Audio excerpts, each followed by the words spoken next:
Welcome to another episode of the Creating Legacy Through Community Service. My name is sophia.l.chue. I'm the Executive Director of the Caribbean Community Service Center, and I am your host for the conversation today. We're going to have a storytelling session with one of the top ballers from Montego Bay, Jamaica, here in Metro Detroit. He's played football, soccer for Schoolcraft College and Madonna University, and he has fell in love with Metro Detroit. Corey is going to tell us about his travels from Jamaica, his aspirations now that he is residing here in Michigan, and we want you to share his story.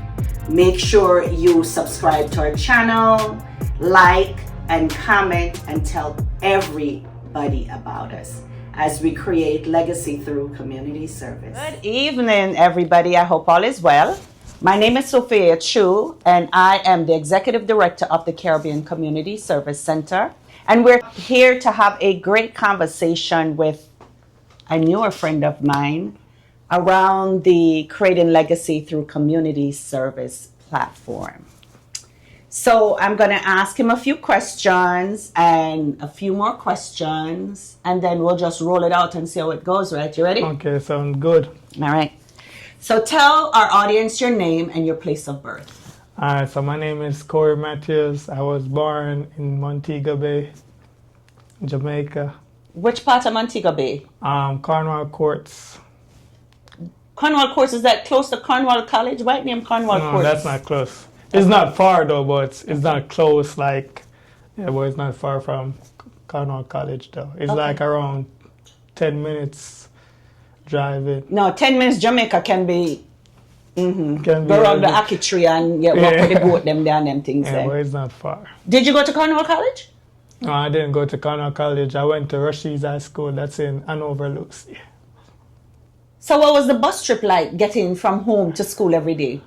It's about from Cornwall Courts in town, probably around 9 minutes, and from the bus park to Hanover, probably around 40-30 minutes. So you spend all day going to school and all day coming back and all day at school? All day. Okay, so it's like 3 days in one 3 for days. you. But Rushies was my first pick because my cousin went to Rushies. That's Stephen Barnes. Okay. Yeah, so I always wanted to follow in his footsteps and go there and play soccer because, soccer was a great part of my journey as well. Still is a great part of your journey. We're going to talk about that a little later. So we're going to talk now. Why did you decide to leave from Montego Bay, land of vacationers, right? Yeah. Why leave from Montego Bay to come to cold-ass Michigan? One reason, better opportunity. Okay.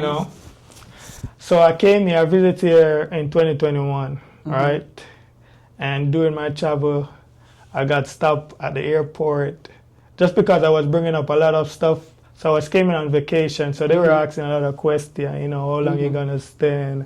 Told them, So after then, I decided, why not try to get into college here, right? So after I'm here now, I went to Schoolcraft for tryouts. Okay. Football tryouts. Football tryouts, to be specific. So during the tryouts, after I finished the course, I said, yeah, man, I'm bad. I need him. So they gave me all the paperwork right after the tryouts, They said, all right, they sent me to the international advisor. Her name is Laura Schoolcraft, nice lady. So she did all the paperwork, gave me, so I went back down to Jamaica. Okay.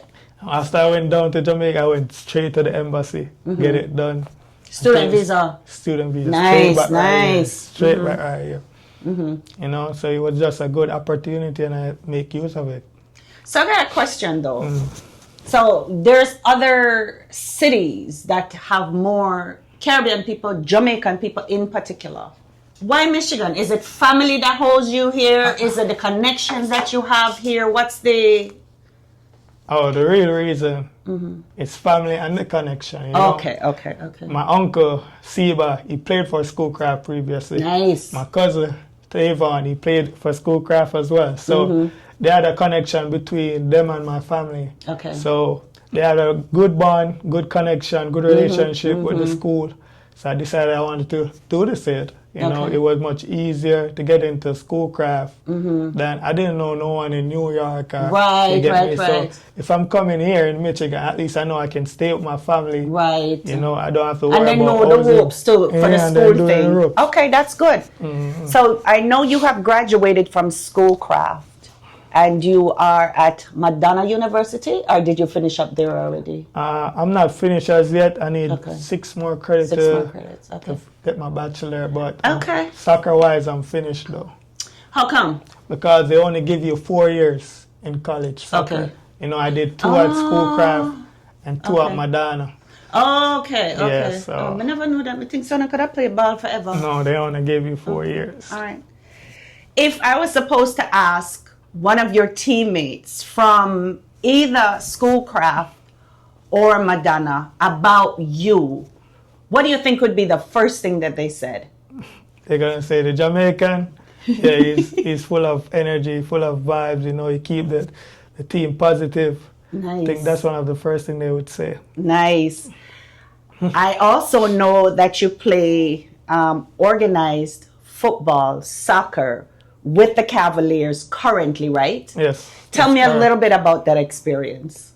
The Cavaliers, they're like my second family, you know. Okay. Since I came here, they're with me throughout. Like, anytime I'm having issues, I can go to one of the guys and talk to, you know, they give me back the culture, make me feel like home when I'm playing. So it's a good experience, you know, it keep me through, you know, help me through tough times as well, you know. Okay. I got a few of the guys that got my back. You know, any little thing I can go and ask, and you know, they help me as possible. You know, the reason I asked that too, we interviewed Mikey. Yeah, Mikey. And that's one of the things Mikey said he wanted to ensure that the Cavaliers continued to do, because they did it for him, was to mentor the young guys, right? Keep you guys grounded, not only in football, but in your community. So you know that you have somebody to call on. Even before you get into trouble, you can call somebody and them say, look here, don't go down that road there, not because so-and-so. Experience it right. Before. Okay. So I'm glad to see that's working. Tell me about any future aspirations as far as football is concerned. Do you think you're at the heights of what it is for you, besides for playing organized ball with the Cavaliers, or are you looking to do something else with football in your future? For me, I always wanted to be a professional soccer player, you know. But there was a few obstacles that I would say that has pushed me back. Okay. You know, I'm not where I wanted to be. Okay. And one of the obstacles was financial, you know. You got to be working, you got to be, you know, just to make a living. So I wasn't able to just focus on soccer alone. I have to make a living, you know, I have to take care of myself. Welcome to America. School, you know. Welcome to America. All them people that think so America is the land of honey and gold, and the road them lined with you got to work hard up here, probably harder than if you lived in Jamaica to make a living. But I always say, if I end up being a professional soccer player, I want to be a coach. You know, I want to give back. I want to give back. Look at the education I have. Look at the experience to the younger generation. Yeah.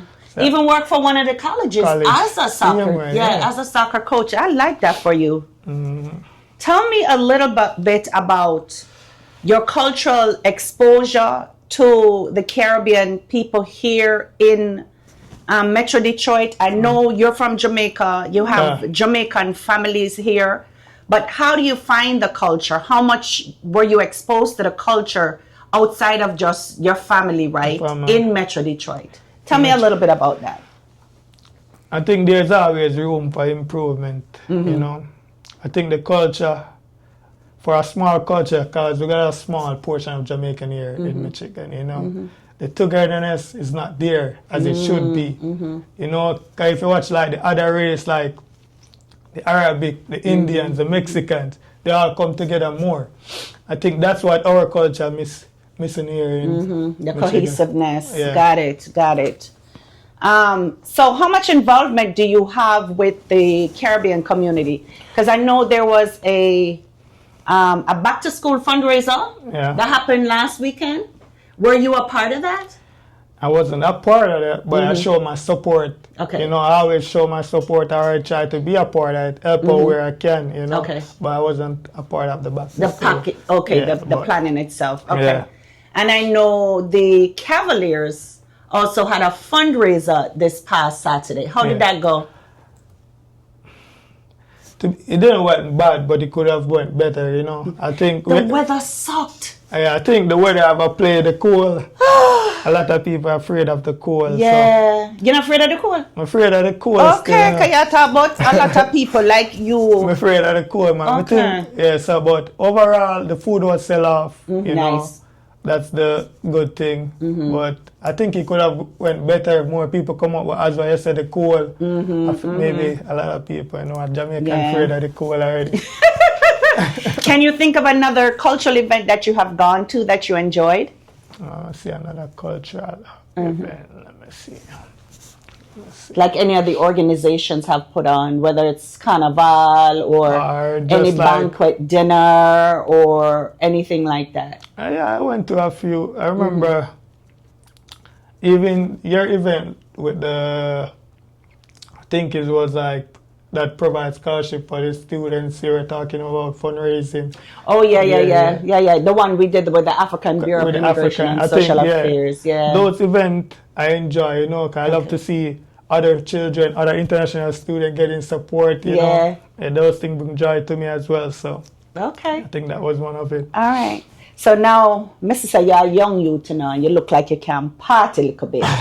Tell me, how do you find the dance hall scene here in Metro Detroit? Nobody lick it too hard because it's kind of small. But tell me, how do you find that dance hall scene here? I think we have a good dance hall scene, you know. I think they try to keep a dance hall event almost every week, you know. Where are some of the hot spots to visit, to go, to party?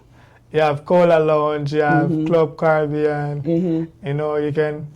Back then it got 876 exclusive as well, and they're not open anymore. 876 exclusive. They have it, but they mostly do like cooking food on Fridays. Okay, and got chill it. vibes mostly. Okay, all right. You know. So the spot is Club Caribbean now. Yeah, I think most parties keep at Club Caribbean right now. So if I look at one dance, a Club Caribbean, I must go. You can go to Club Caribbean, you know, but you never know. Sometimes in the summer they got most like outdoor, you know. Outdoor event people keep it in their backyard and. So do you like the party scene here, or you wish it was better? You wish there was more to do? You think we're doing too much? What do you think? What's your opinion? The party scene, to be honest, is mostly older people than young people at the party scene, to be honest. So, I don't know. But I think it's pretty decent. Are they playing up-to-date music? Or are they playing them old the music? thing is, with the selector them when I have with them, them start play the good music, like the new music them too late. You know, me a young boy, I want to look at, you know, some of my time music. I have nothing against the old music them, you know, I love some of them same way. But I think the party them start too late too. But the party them start late and then we have to lock up early. So by 3 o'clock the party just I get the vibes we forget, and then by 5 o'clock we have it out there. You know, everybody ask for your party, come and I got a party then wait a minute. The 5 o'clock party then? Whoa. Okay, all right. Would you encourage newcomers from the Caribbean, and I'm asking particularly about Jamaica because you're Jamaican, would you encourage them to consider living in Detroit, or would you discourage them? No, I would say living in Detroit is not bad. You know, everywhere you go you have ups and downs, you have good and bad, you know, but I think like price wise, like the living here is not so bad as according to other places. I said, so to me, so I would advise them to live in Detroit, you know, just come focus on yourself, keep your head down, do what you have to do, and get it done, you know. But Michigan on a whole is a good state to live. Oh, nice. You get me? Okay. Otherwise, from the cold. The whole way running from the cold after a minute. So is your intention or your plan then to live here in Michigan and raise your family here, or would you move elsewhere or consider moving elsewhere? For right now, my plan is to live here and raise my family, but plans can change at any given moment. So right. You never know. Yeah. So today, tomorrow is a different thing. I'm if I tell you. Why do you think it's important for us to stay grounded in our community and stay connected to our community? I think it's important to stay connected in our community. First, one of the reasons I think that is because, you don't want to lose yourself. You want to stay in your culture, stay true to your culture. You got to stay true to where you come from. So, to me, I believe, if you always stick around our culture, no matter how good or bad it is, you get me? But can't forget where you come from. Would you raise your child closely connected to your community and your culture here in Michigan? The reason I ask is some of the other folks I've noticed in our community, they tend to lean towards raising their children more as American because it's easier to assimilate than they are as raising them as Caribbean people. What are your thoughts around that? I think everybody have their own preference, Are you me talk about? About me, I think I want to raise my kid and the culture, I get me, but as we say, there's always improvement in the culture. Right. So I try to improve them, That's a good point. show them right from wrong, you get me? But we still want them can talk the patois. Right. So and eat the food. The food. Yeah. I don't want my kid go up there and say, Daddy, want some mac and cheese, and them look at it, want them say, cool. You have to twang it when you say it, want them say, want some rice and peas and some fried chicken, You get me? I got you. Sunday dinner, I smile. I got you. So I need that. How do you think we as a community can intentionally involve more young people in the decision-making processes to move our community forward? I think the thing is, I think more of the young people, the older people are more distant away from the young people, I think one of the ways that we can bring them, young people involved, like bringing them to help with the planning, board discussion, have somebody on the board just to give their input, because overall, the world is changing, So every day? Yeah, so I might work back in the days, maybe not work now. As you see, I need someone, a young person, I grow right now in the system and I say, all right now, so I can add this to it just to give it a boost. You get me? Because overall, you have different people I try to reach out to. Not just older people, you have young people. So young people know young people better. Right. Yeah, I think that's one of the things they can do. Would you be interested in joining a board or being a part of an organization to help guide them and strategize how to get more young people involved? Yeah, I think, I definitely will, Okay. One thing about me, I love to network. I love to build connection, So all right, I'm going to test you on that one because I have the perfect opportunity for you. I'm going to test you on that one. Okay. So what are your hopes for our community? I know in the beginning you mentioned about us being more cohesive with each other, similar to some of the other cultures that are out there, right? So if you were to put your dream hat on and to talk about what your hopes for our community looks like, tell me a little bit about that. My hopes is the Jamaican community, right? You see, for instance, you got like a Mexican town and our Mexican league.